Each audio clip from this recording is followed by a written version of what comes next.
Welcome to the bold analysis, ladies and gentlemen. Now, I think I need to start by reminding you that politics and development are intertwined, but politics does not end. And between now and August 2027, 10th August, when we're going to have the next general election, there is a lot that we'll expect.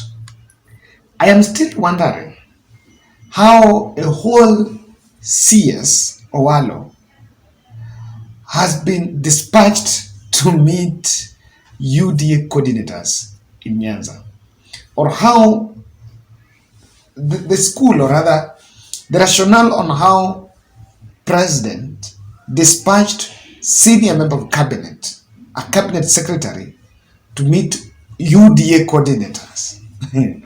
I don't get it. I'm talking about this tweet here. This is ICTCS Owalo.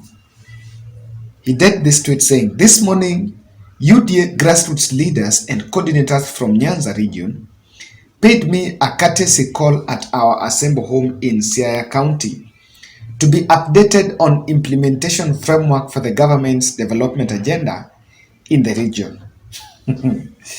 Now you can look at the photos of the coordinators.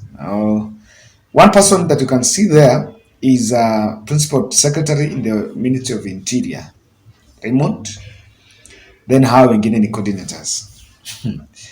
I don't know whether these are just coordinators or just political supporters or fanatics.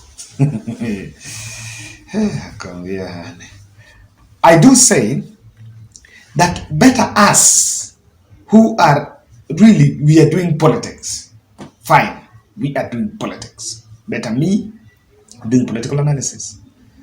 Better those who are doing politics. Other than those who are masquerading as doing the other things, but in real sense we're doing politics.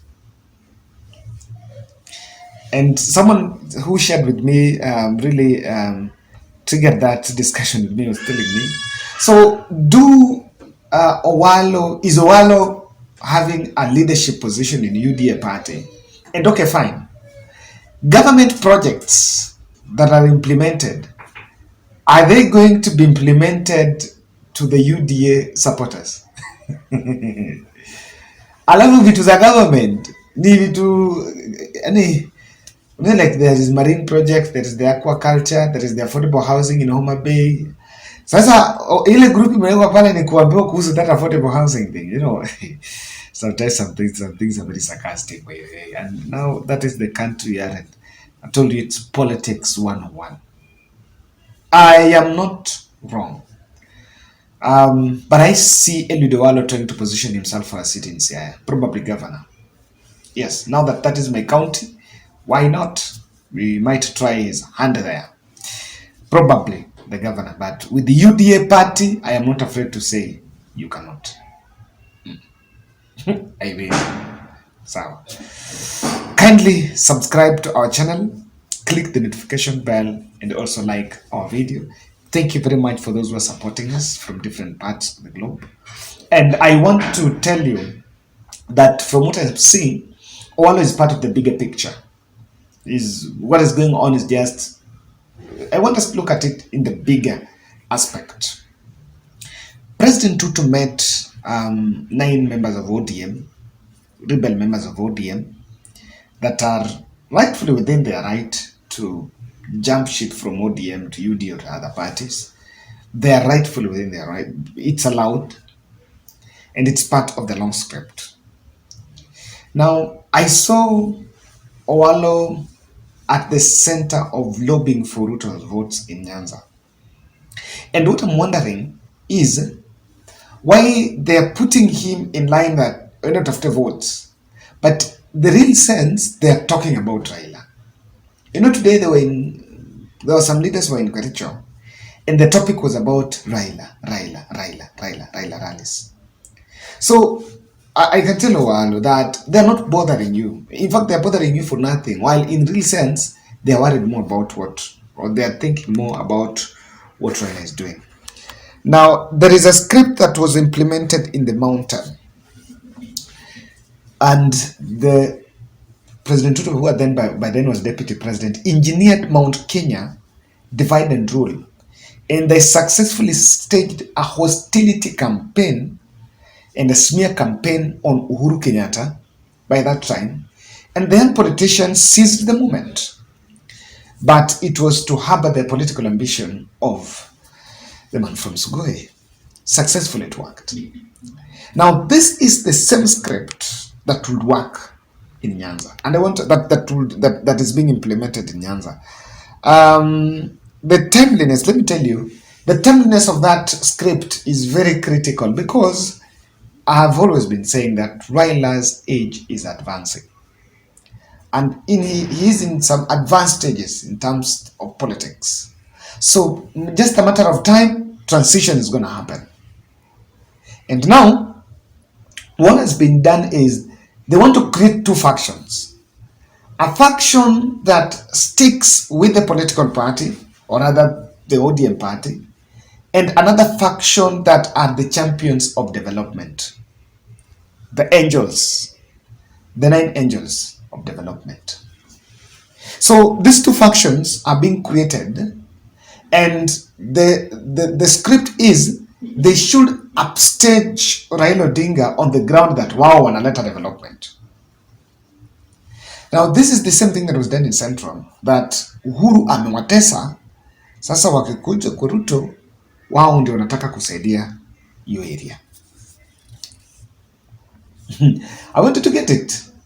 Wao ndio wanataka kusaidia hiyo area. Now it was also a strategy to contain Raila, and I want to give good example. It has always worked. There is a fallacy that you have to be around Raila. It's not about being around Raila. No, it's not about. Like for now, he is with the people, so you have to follow him or not. I looked at the Nyanza governors, those who, and I will tell you, I'll try to analyze that on why the Nyanza governors rushed back to those rallies. I'll tell you about it. But then he's with the people. That's it.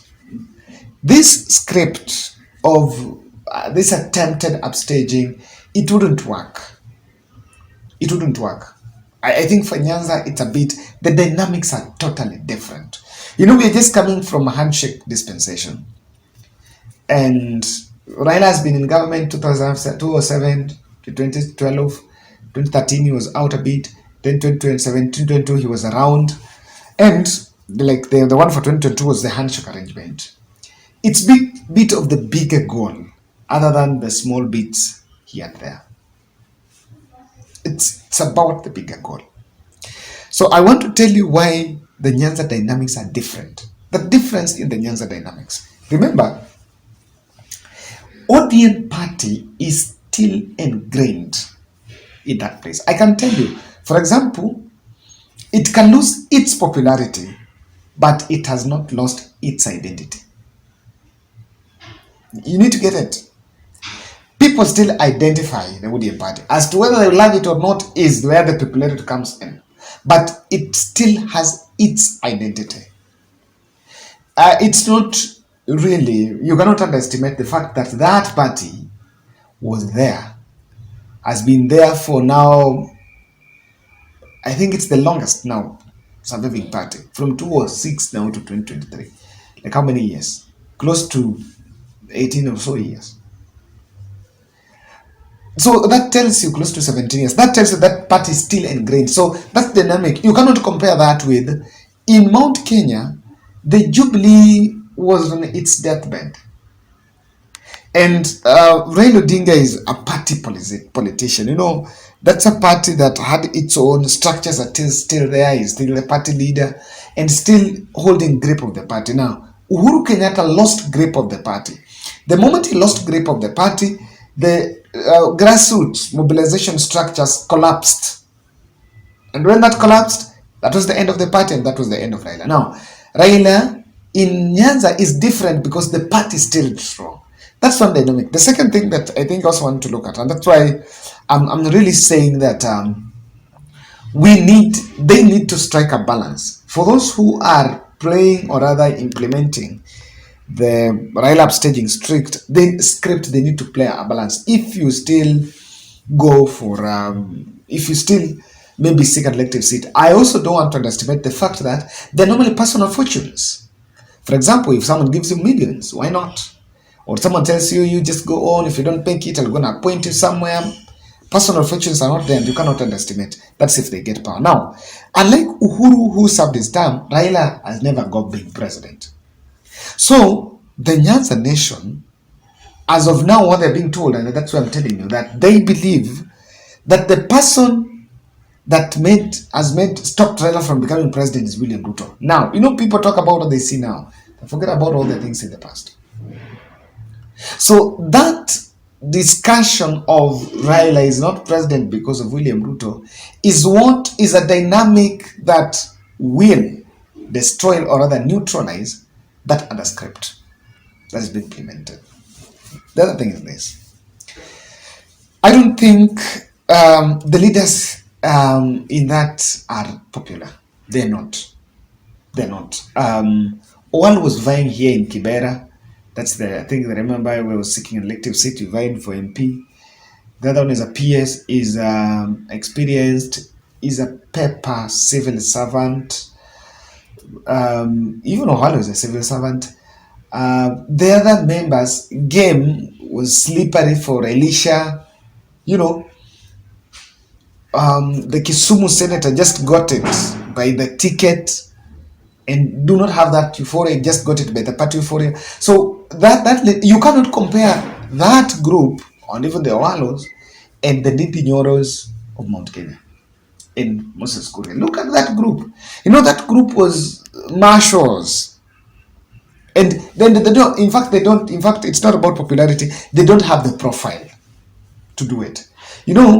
All those angels of development, some of them have been MPs for 2 terms. Yes. Even during the handshake government. Even the handshake government, some of them were MPs. And that kind of development is never there. So the profile of development, there is one leader. When ukiniambia amenda kuleta development ameleta, and I'll tell you, that person is called Rafael Tuju. If Tuju vies for my governor, I'm telling you, I'll stop everything and campaign for Tuju. That's one man that's so protect. Lastly, regard this venom on Raila is very strong. And it may negate that effort. In fact, it's not about, I normally see people don't look at it in terms of these MPs, but then what the other side is saying. Let's meet in the next analysis, guys.